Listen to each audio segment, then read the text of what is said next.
Hello. So today I am with Sheralyn, who is looking fabulous in a little floral off-the-shoulder number to show off her rather amazing tan. How are you, darling one? I'm fine, thank you very much. You look good too.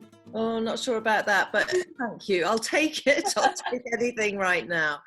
So, my angel, where are you? Where are we speaking to you from? I'm in a little village called Semmington, which is in Wiltshire, under semi-lockdown, obviously, and great little village. Lots going on to keep people's spirits up at the minute. So yeah, it's been fine. Yeah, It's been good. yeah. I mean, do you find living in the countryside that lockdown hasn't changed your life so much?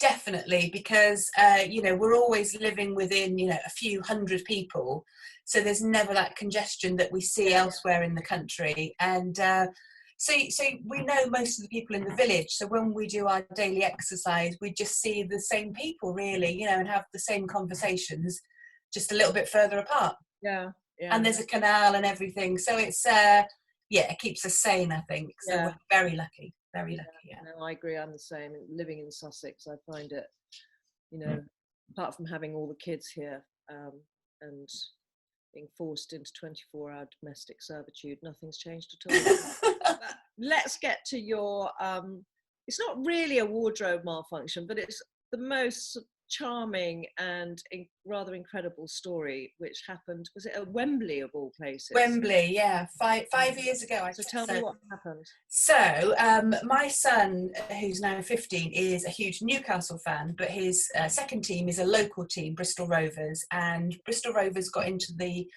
cup final for promotion or something. So we decided to do a trip, a day trip with his mates and their father and another good friend of ours, Simon, and we trekked up to Wembley, had lunch and everything, took the boys around the stadium, and then went to the game, which was Rovers against Grimsby.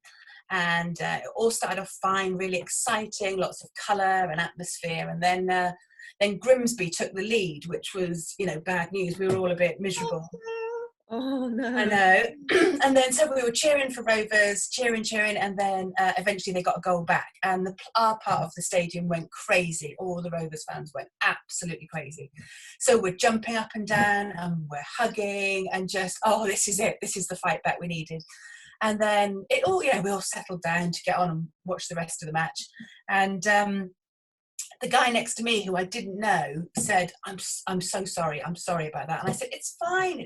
I mean, we're all excited. It was great. It was just, don't worry. I didn't know who he was. And then he said, no, and sort of did this to me. And I went, what's the matter? And he said, well, I've got my father's ashes with me.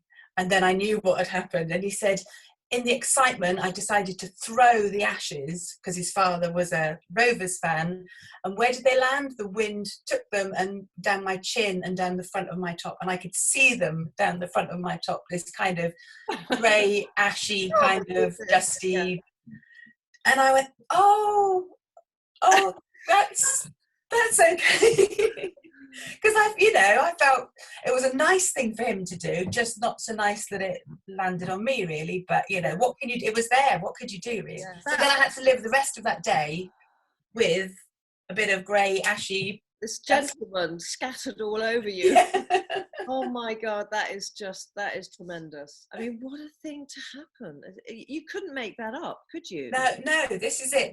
And just while lockdown's been going on, I've been listening to your vlog and listening to the podcast, and they just cheer me up. And I just thought, it's just worth telling you, because that's other people's stories were similar, made me smile, and this has made me smile, obviously, over the years, and made other people laugh and gasp. So it was. I mean, for me, that I'm kind of sitting here thinking, and that is like, that story is something that you could build a novel around. And I'm sitting here thinking, okay, how can I, expand, take the camera out and look and see where these ashes might have taken you. I think it's fabulous. It's such a great story. So thank you so much. You're very welcome. All right, my darling. Well, listen, you stay safe. So lovely to speak to you. And thank you very, very much for contacting us. No problem. Keep up the good podcasts as well. Darling. They really do cheer me up as well, you know, when I'm working and everything. So, I'm so pleased. All right, sweetheart. Well, listen, I give you a big fat kiss.